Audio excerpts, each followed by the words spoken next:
Uh, your video is not.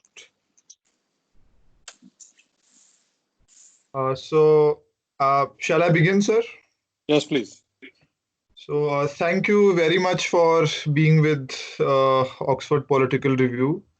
We are a magazine based out of the University of Oxford, and it's a collection of uh, young people who are pursuing their MPhil or their doctoral research. And we are trying to engage with statesmen and scholars across the world in order to make a better sense of what's going across the world. And I thank Dharani Dharan for uh, arranging the interview. And but thank you very much for being with OPR. Since you represent the DMK, the Dravida Munnetra Kazhagam party, which is one of the prominent party in Tamil Nadu. The interview would be based on some of the questions which are dealing with the politics, regional as well as the national politics, as well as your views on the state of the Indian economy. As uh, I see you have two roles in a broad spectrum. Like you represent a legacy. Your grandfather was in the Justice Party, then you have a legacy, and then you have been a banker, you have had a senior position at the Standard Chartered Bank Singapore. So starting with the state of since it's the coronavirus which is dominating the headlines there, and India definitely is badly affected, and thankfully the scores are low if the present data is to be believed. But what do you make out of the present preparedness, the decision to go with lockdown? Although you have been critical of the government's decision to enforce a lockdown, and you have been vocal in the print as well as the media, the electronic media. So, would you explain what exactly went wrong, or what could have been done in the present state of affairs?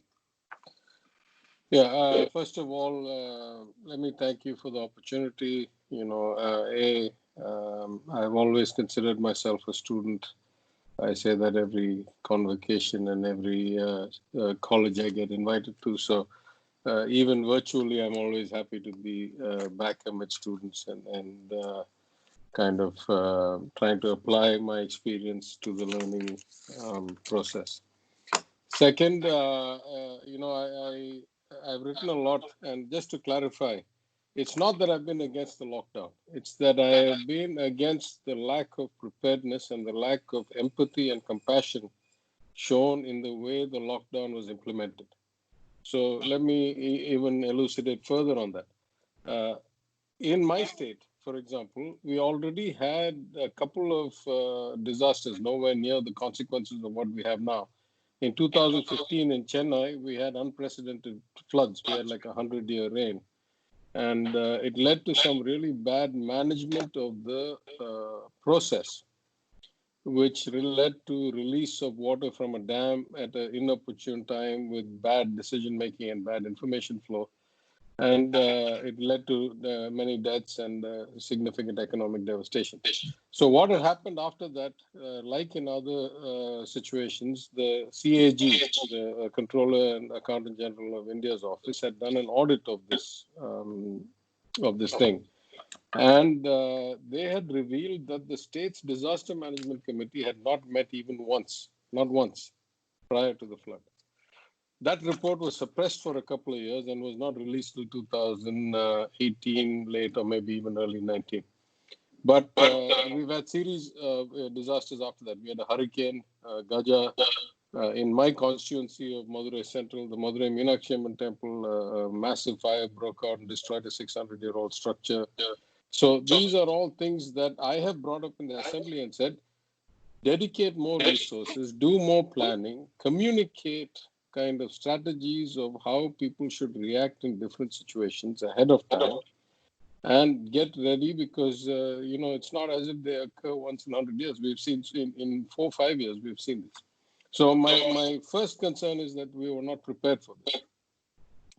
My second concern is that both in Tamil Nadu and in India, political considerations overrode other considerations. So either they didn't pay attention to the scientific and kind of global indications, or forget that. They didn't even listen to or watch Kerala and see what they were doing, or listen to our party's leader in the assembly. For 2 weeks, we kept telling them, shut it down, shut it down. They didn't listen.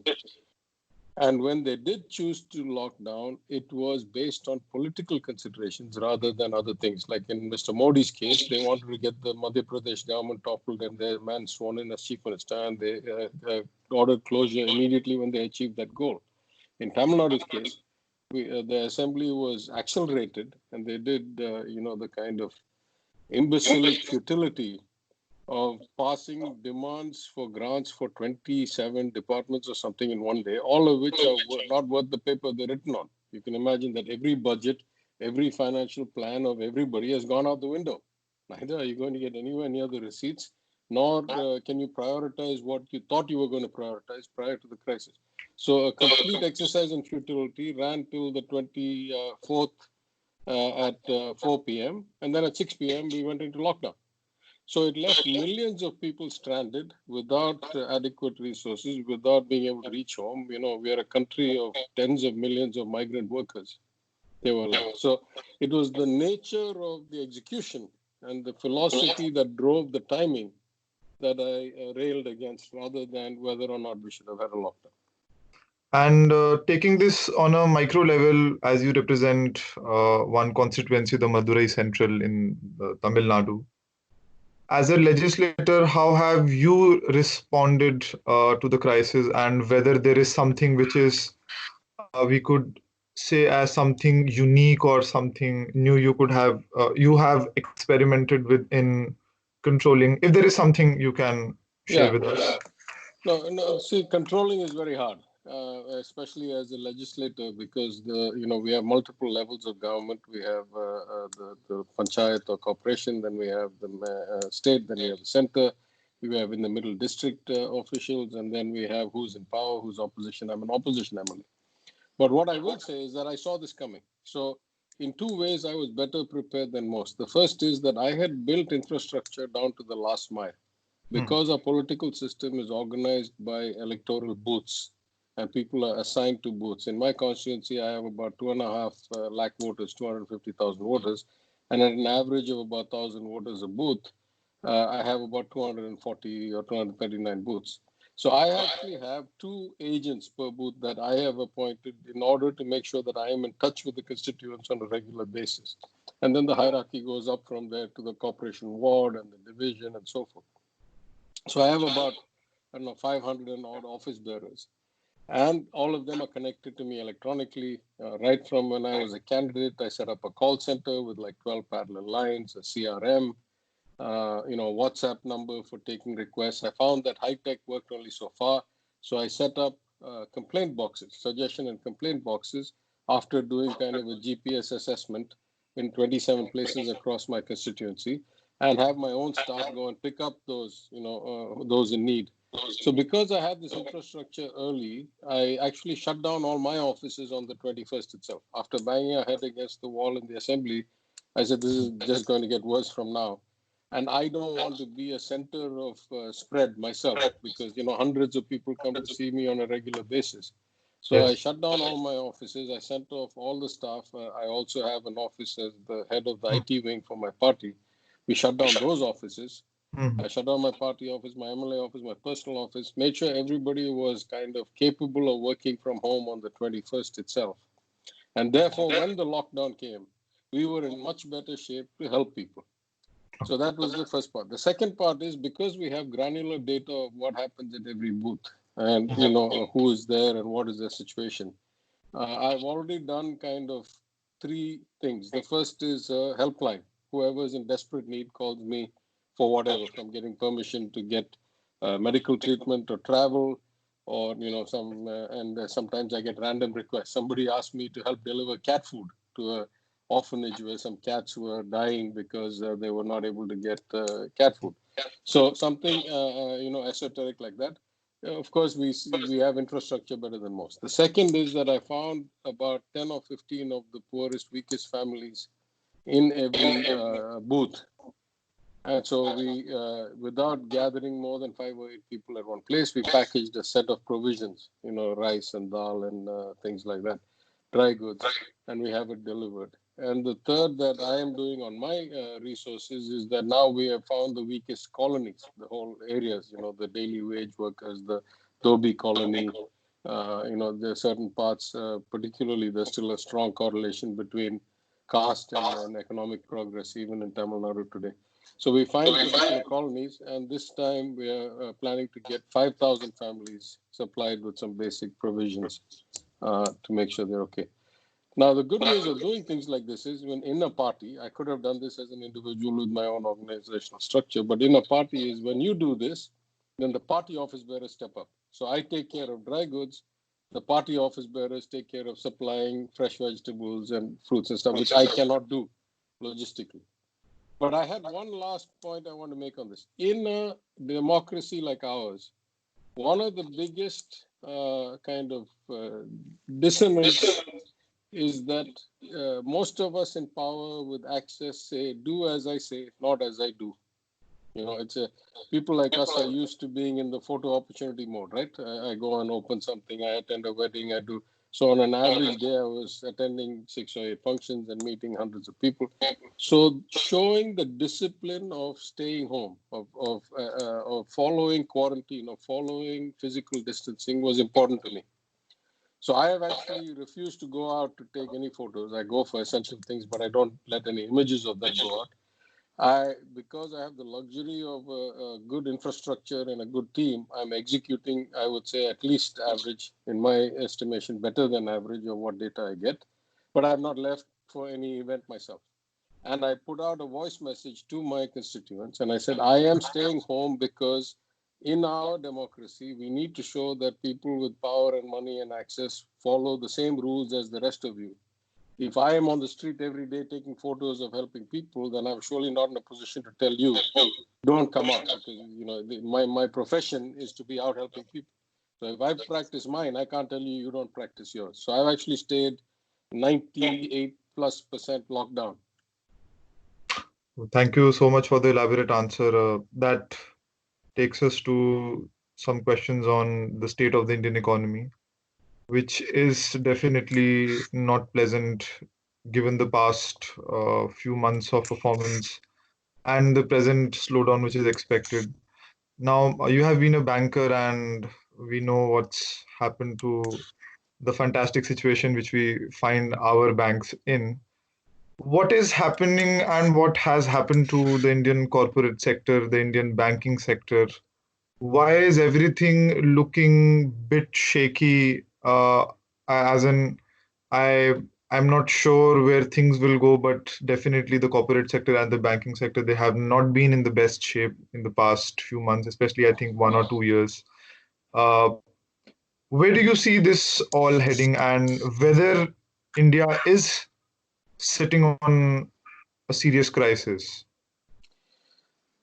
Look, I think, of course, my views are colored both by my experience as a banker at a global level. I ran some businesses, and I was at Lehman Brothers in New York for several years during the height of the kind of credit derivative buildup and crisis. So, what little I've seen, I first started at the global level, and I'll come down to India. At the global level, though in theory the economy seemed to be fine and the markets were blazing all guns, in fact it was a false kind of facade, in my opinion. If you look after the global financial crisis, the US and the OECD countries did exactly what they accused Japan of doing after the 1990 Nikkei crash, which is keep on pumping unlimited amounts of liquidity into the system. Though it had been partially unwound, there was still so much excess liquidity that it was propping up the markets. So, in fact, in my view, I would say one of the greatest lessons of this crisis is that liquidity management and monetary policy is basically toothless. It is a classic kind of heads I win, tails you lose support system for the markets and the big players in the markets. At least last time it was the banks, where you had some moral kind of backing to say, if the banks crash, mom and pop depositors go down with it. This time the banks are in good shape. Really, it's the private equity players and the big funds and so forth, who, in my opinion, society ought not to be bailing them out. Right? I mean, what is the point if there's no risk? You go into a game where you take leverage up on 3x to 5x to 8x, and the minute a crisis comes, the Fed steps in and saves you. So I think the economy was not great globally to start with, though the market said otherwise. And the central banks were already kind of not in a normal situation, and in my opinion, have gotten extremely more kind of, what can I say, biased in their actions. But if you come to India, in India, we had a more structural problem. Our markets were the least of our problems. Like in other places, easy money and kind of, both external money, but more, I think, local money, because India's market as a percentage of our national wealth is so small that, it just the secular kind of access to market was driving the market valuations up. But the economy was much worse. And what made the economy worse than the average for the global situation was the demonetization of 2016, followed by the policies of 2017, the GST and the implementation and so forth.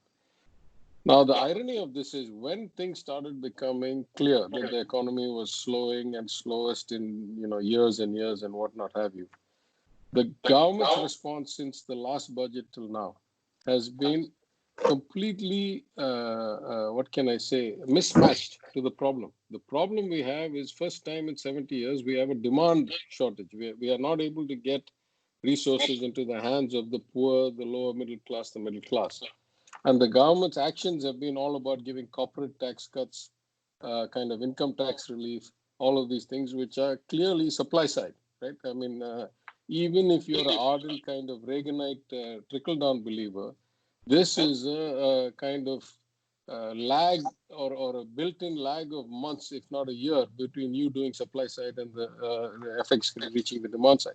So I would say our economy was really bad. And I've been saying for the last few weeks that unlike the World Bank or IMF or whoever who've cut down or Fitch ratings who have cut down growth forecasts to 1-2%, there is no way that we are not going to have a contraction.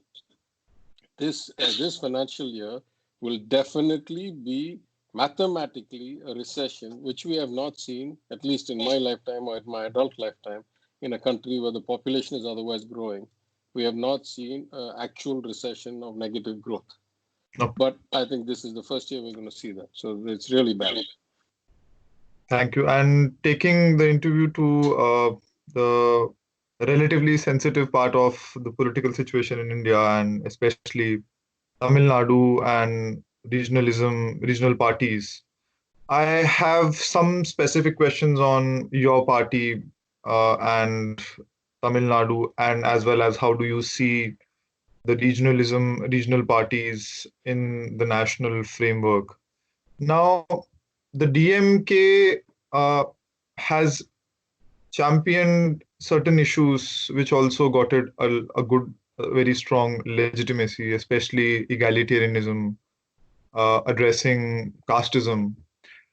And these issues have definitely dominated the Indian electoral politics. Say, if you see the rise of the BSP in North India or the likes. And they have also entrenched themselves in the regional spheres in different parts of India. But with the rise of BJP, which itself has infused a new sense of nationalism or hyper-nationalism, with a smart combination of certain caste, for instance, they are very particular about which combinations to choose, what type of tickets. But at the same time, we have nationalism as a very strong plinth on which they are basing their politics, and they are communicating to the people. Now, where do you see, does this model of politics and political mobilization, has it eclipsed the fortunes of the regional parties, or the regional parties have found a way out, and especially parties like, say, which are in the north, which are in the east, which are in the south, and including the DMK. How do you see this challenge, and whether there is a response strategy, or do you think the politics in Tamil Nadu is immune to the BJP's idea of reaching out to the people? Yeah, I mean, never say never, right? I don't assume everything or anything is guaranteed, or everything stays the same. So I think anything is possible, but I would make probably three slightly different points. The first is, it's not about the party, it's about the principle. The principle is local self-governance, self-respect, devolution of powers closer to the people, not using religion or caste as a tool to create a hierarchy or a stratification, and ensuring that opportunity is given to all, particularly starting with educational opportunities, then employment and all that afterwards, but education. So if you look at the history of the Dravidian movement going back to the founding in the 1916, my great-granduncle, my great-grandfather died young, so my great-granduncle was the leader of the family, joint family, was one of the financiers of the party, and he was not atypical. The Justice Party was founded by elite, wealthy, non-Brahmin, upper caste, religious people, right? I mean, my own grandfather was a graduate of your university, of Jesus College, in 1915. So people who understood that there was no future in trying to keep this elite at the top and leave the masses left behind, who felt that you had to lift the bottom of the pyramid and you had to kind of flatten the pyramid by giving greater opportunity, including brutal things like reservations, including quotas, to make sure that everybody had a piece of the pie. So in that sense, I would say in Tamil Nadu, our principles are beyond the party. If you look in the last 50 years since 1967, no national party has been able to make inroads. It's been a personality issue between different Dravidian parties, or at least self-professed Dravidian parties. And the value system has always been kind of one of inclusion, self-respect, harmony between religions and castes. I'm not saying we're 100% perfect. I'm not saying we're 100% successful. So I think the idea of the BJP to overcome that is very small. The second point I'll make is that today's BJP is not the same BJP that it was 5 years or 10 years ago. Clearly, there is a Narendra Modi, Amit Shah era of the BJP. That is an extreme version of the BJP also, because the BJP, I make a simple point, which I'd like your view on. If it was not a democratic party, surely two people with no antecedents, most of our parties, many of us are third generation, fourth generation, access ramps and so forth. So if you take a Mr. Modi or Mr. Shah, who had no history in the party, their fathers were not in the party, in the hierarchy, they were not recognizable. For them to have risen to the top must have been a meritocracy. There's no other way you can explain it.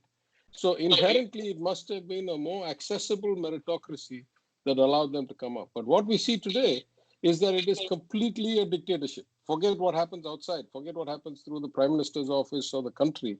Within the BJP, nobody is allowed to raise their voice or give an input. It is completely dominated by one or two people, sure. And surely, as bad as that is for a democracy, it's also bad for their political party. Once you get all-knowing, all-seeing kind of people who think that they are invincible, it is the beginning of the end. I've seen that in markets, I've seen that in public life, I've seen that everywhere. And, history is replete with such examples. So I would say that's the second aspect of it, is that we are not only talking about, regular BJP philosophy versus the Dravidian philosophy.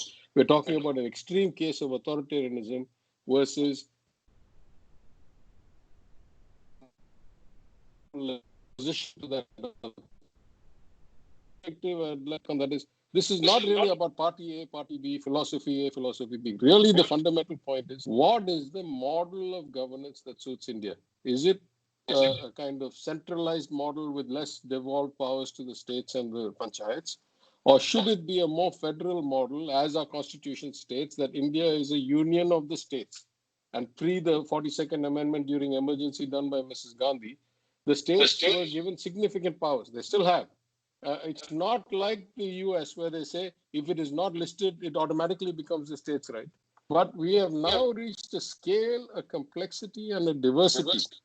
I can give you so many statistics. You know, we are physically the same country, but the demographics, the economics, the health, the social considerations, the birth rates, the education levels. You pick any statistical indicator, any social indicator, any demographic indicator. The best to the worst states are now 3x, 5x, 7x, 2x. So can you have a one size fits all model of governance sitting in Delhi? Was the question before the crisis. The crisis has clearly shown us that the answer is no. You can see the wide range of outcomes and the wide range of approaches people have taken. If you're a net migrant labor donating state, your policy has to be fundamentally different. If you're a net migrant labor receiving state, your policy and your situation is completely different, just to take the most stark difference. So I think really these kind of limitations of centralization, whether it is Delhi versus the states, whether it is two people versus the full cabinet, or whether it is some caste versus all caste, these have been shown to be ineffective in this crisis. That would be the overall point that I take. Uh, based on your answers, principles definitely, as you described, they should be fundamental and not the politics of winning elections.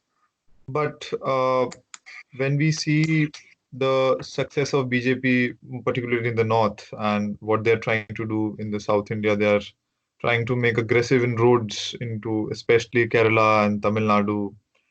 They think that the victory in Karnataka and however they manage the show, that has been something not less than a victory, but mixing principles with some smart strategies where you just charm the people. This is something which has been a tested model, and where the parties can tweak a bit, but at the same time they can have their own inroads. Now, in a state like Tamil Nadu, and I'm very sorry if I'm trying to generalize, but the way I see the way the politics in Tamil Nadu being structured, definitely caste and egalitarianism have been strong reference points, and that's why we see Tamil Nadu having, say, 70% of the reservation, and which represents the extreme focus on egalitarianism. But at the same time, if I read the Tamil Nadu politics right, there has been an extreme form of reliance on personalities and not party structures, where starting from MGR to Mrs. Jayalalitha to the charm of Mr. Karunanidhi himself. Uh, and now, why I'm recalling this, why I'm saying this is because when we see the BJP's model of reaching out to the people, particularly it has been trying to associate with some popular actors in Tamil Nadu. Now, do you think all these things could definitely relegate the larger issues, but at the same time strike a chord with people? Because the kind of admiration which the way I see in Tamil Nadu, which is there for actors, media personalities, and celebrities, and how this has seeped into the popular politics and electoral politics. Do you think this would definitely be a continuation of a trend which has been there in Tamil Nadu? I mean, it's a very good question. Let me say a few things. I think if you look at Tamil Nadu politics, starting with the Justice Party, going through, so let's put it in context. Roughly from 1920, the elected governments under the Montagu-Chelmsford reforms and the diarchy bicameral kind of legislature approach. From then till about 1937, it was some form of the Justice Party or its adherents. Then 37 to 67 was some form of the Congress or its adherents. And from 67 till now, it's been the Dravidians again. Clearly, charismatic leaders help. Clearly, prevailing conditions help. One of the biggest recruiting tools for the Justice Party was that there was still the two water pot system in schools. When we said compulsory education and everybody came to school, they still had these holdover practices that there was a separate drinking water pot for Brahmins and a separate one for everybody else. Now, once you did mass enrollment in schools, you found that there were 3% or 5% of the population drinking one water pot and 95 using the other water pot. Clearly, that water pot gets over fast. And so the notion that you can be at school and even though there is water in the other pot, you're not entitled to drink it, is the best recruitment tool that the Dravidian movement could have had. So, circumstances led to it. Now, I say principles and circumstances were more important than charismatic leaders at the beginning of this movement. There was a phase when you're right, it was Mr. Annadurai, then followed by Mr. Karunanidhi, then followed by Mr. MGR, and followed by Ms. Jayalalitha, who incidentally was a Brahmin, but believed in the principles of Dravidianism. So I think, if anything, the fact that the power kept switching, except for the recent election, it was left, right, is that the people valued the principles more than the personalities, right? If they loved one personality, they should have just stuck with them forever. So personalities were important, but the principles were also important. I had actually given an interview after the demise of Ms. Jayalalitha and before the demise of our own leader, Kalaignar, where I had said that with the passing of these people, the politics is going to revert to being one of principles rather than personalities, because now we don't, have that. Now, I will still say that if there is one statewide leader in Tamil Nadu who has the charisma to be recognized statewide without being in office, that's certainly my leader.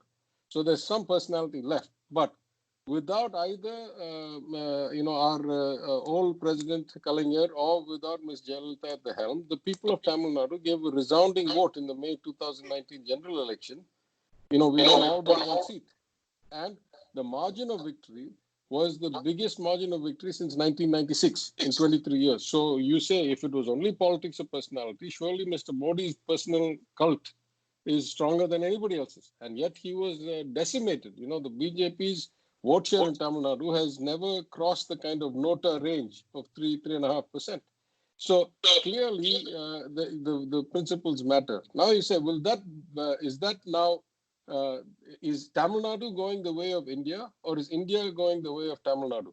I believe actually India is going the way of Tamil Nadu, because even if you take Karnataka, let's take Karnataka, which is a very interesting state. It's on the cusp of this. Without Mr. Yediyurappa, without consolidation of the Lingayat vote, without having bought 22 MLAs or whatever for some astronomical sum of money, without putting all of that together, the BJP would have struggled to come to power as it came through the back door this time, after having been out of power for 7 or 8 years. It's not like it's not like on off.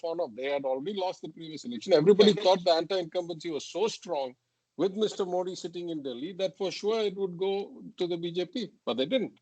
So I think in the southern states, the magic of Mr. Modi doesn't work so well, because Mr. Modi himself is a demagogue par excellence. He's a man of unmatched talents. In 2014, he sold us all on this vision of Vikas, of development.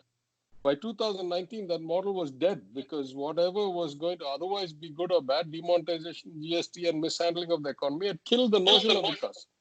All of a sudden, it became about kind of enemies within and enemies without. It became about Chowkidar and Pulwama and Balkot, all of which were failures, incidentally. The Indian response was bad. The intelligence failure led to the people being killed in the terrorist incident, all of which were failures. Years into kind of, what can I say, the Pavlovian, and bring out the vote. But there is a marked difference. If you plot education level versus BJP vote, or if you plot income level versus BJP vote, and I'm not saying at an individual level, I'm saying at a state level. If you take the states of India and you split them, there are very few exceptions, and those are mostly in West India, where you have both high education, not so much high education, you have high GDP per capita, high spread of wealth. Maharashtra and Gujarat, where the poverty to rich spread is much worse than Tamil Nadu or South India. In those places, Mr. Modi was able to make an impact. But if you look at the rest of the coastal states where we have high education, high GDP, or the ex-communist states, he was not able to make the impact. So I believe actually that the future of India is all about regional parties. Even the BJP at its height today, with the thousands of crores of legal and illegal and quasi-legal electoral bond money, They are only a factor in about 15 states. The rest of the states, they have bought power because they have money and it's on the run. Even they are not a national party. How many issues are there? They say there's no beef allowed in Uttar Pradesh and they lynch people for it. But in the Northeast and in Goa, they say, here, no problem. One of their ardent supporters, Mr. Pai, his family is in the beef exporting business and is one of the top beef exporters. So, they don't mix business and principle without any kind of batting an eyelid, right? So I think this notion that in a country of 1.3 billion people, you can have a uniform kind of policy and a uniform approach and somehow make that work, meaning the execution skills to make that work. I think it's a kind of fundamentally flawed notion, and it is being covered up by the dramatic demagoguery and personality of a very charismatic man. And that there's a limit to that. Sooner or later, performance has to be out, right? Has to be delivered. And that brings to my last question, which is on the coming elections in Tamil Nadu in 2021.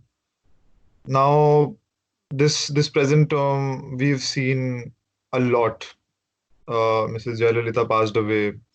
Then there was a whole crisis on who should be the next chief minister, and we saw the whole process of it. And now we have DMK, which has, I don't know how to put it, but in slightly, say, harsh way, I can say they lost 2 elections. And now you have a third contender. Now, you say that BJP is probably not as dominant as it is portraying itself to be, especially in the Tamil Nadu. But technically, theoretically, we have 3 contenders. We have the AIADMK, we have your party, we have the BJP, which are seen as far as the national media is concerned, they could be wrong, but the match is believed to be, or it is assumed to be, a match between 3 parties. And the DMK, which is looking to revive in the coming elections, does it have any strategy? If it has a strategy, how sure are you that the strategy is enough to strike a chord with the people? Are there any core principles which you are taking out?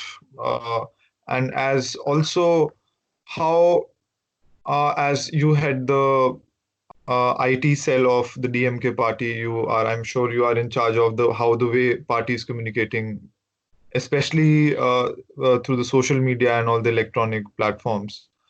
Do you think social media can be a powerful driver in the outreach, given the number of people who are now relying on WhatsApp and Facebook, Twitter to communicate their views?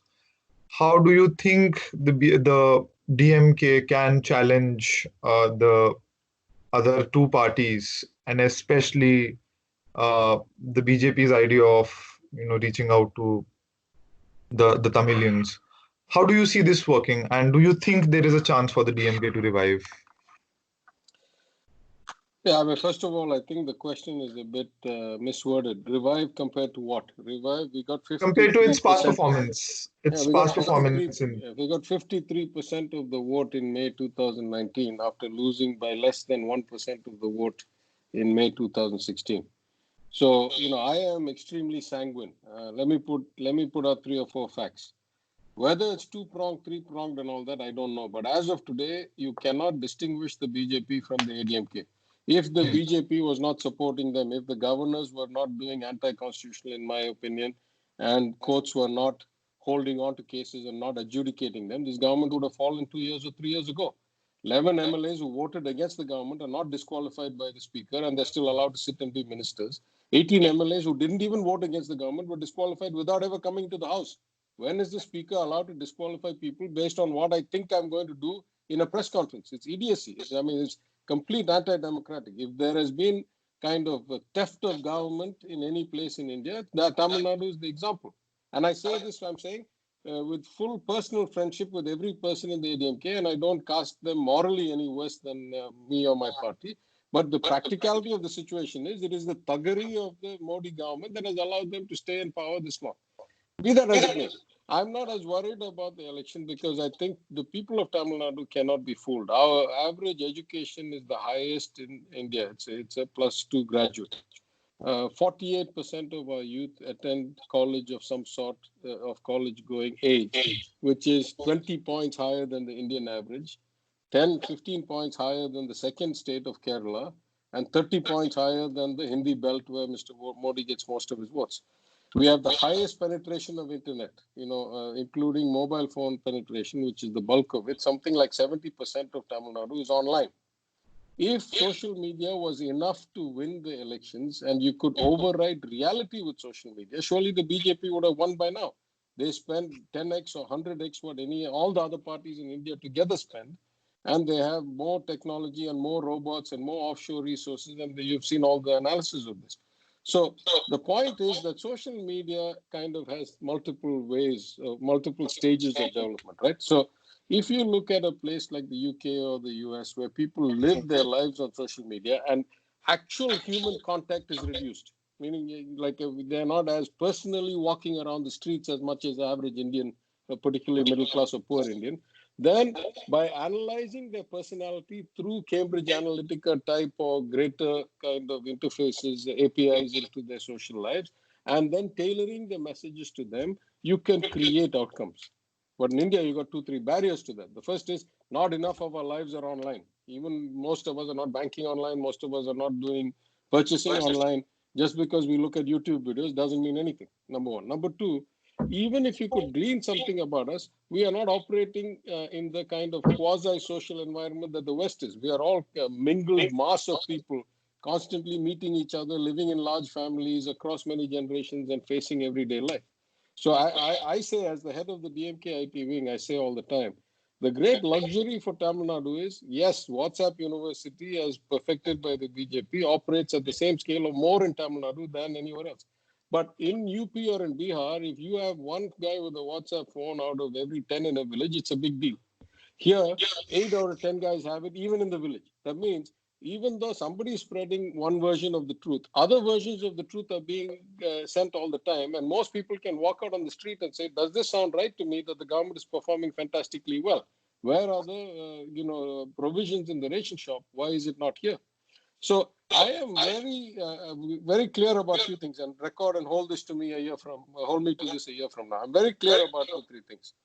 People are very tactical and very clear voters. In by-elections, I do a lot of post-poll kind of surveys. I'm not as worried about predicting the outcome, though I do some of that. But after the results are declared, I go and do a lot of surveys because I want to understand the psychology of the voter and build for the next time. And people are very, very clear. The by-elections that we lost brutally, I'll go worse than you. Constituencies that we had won with 35,000 votes in the MP election, because they declare the results MLA by MLA, we lost by 35,000 votes in the by-election. So how does it swing 70,000 votes, which is basically about 40% of the vote, has swung, or higher has swung in less than a year? When we go and ask the people, they're very clear. They say, listen, why should I vote for you? At that time, there was a chance that regime change may happen. This time, there's no chance of regime change. This government is going to continue for another 10, 11 months. If I have a ruling party MLA, maybe they'll bring me more kind of benefits and SOPs and so forth. And if I have opposition MLA, who am I proving what to? And basically there were other factors. I don't want to make unnecessary allegations, but you know how the role of money plays, and the ruling parties have money to distribute and so forth. Also, there were some personal factors. For example, in the Kanyakumari constituency, people were upset that somebody they had elected as MLA gave up the seat and went to MP. Said, dude, what am I, your private property that I can vote for you? You'll bugger off and then I have to vote for your replacement. So there was antagonism.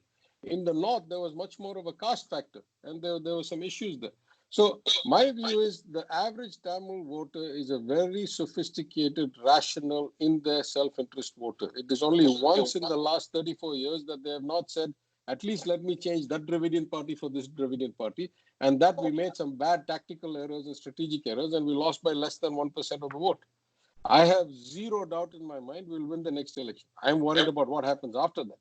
But I have zero doubt in my mind of making 3 or 4 predictions.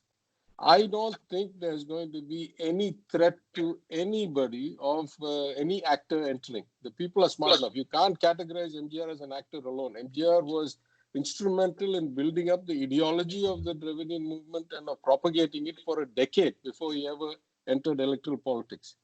So, and Ms. Jayalalitha was a talent second to none. Intellectually, she was a giant, so the fact that she was an actor was the least of her skills.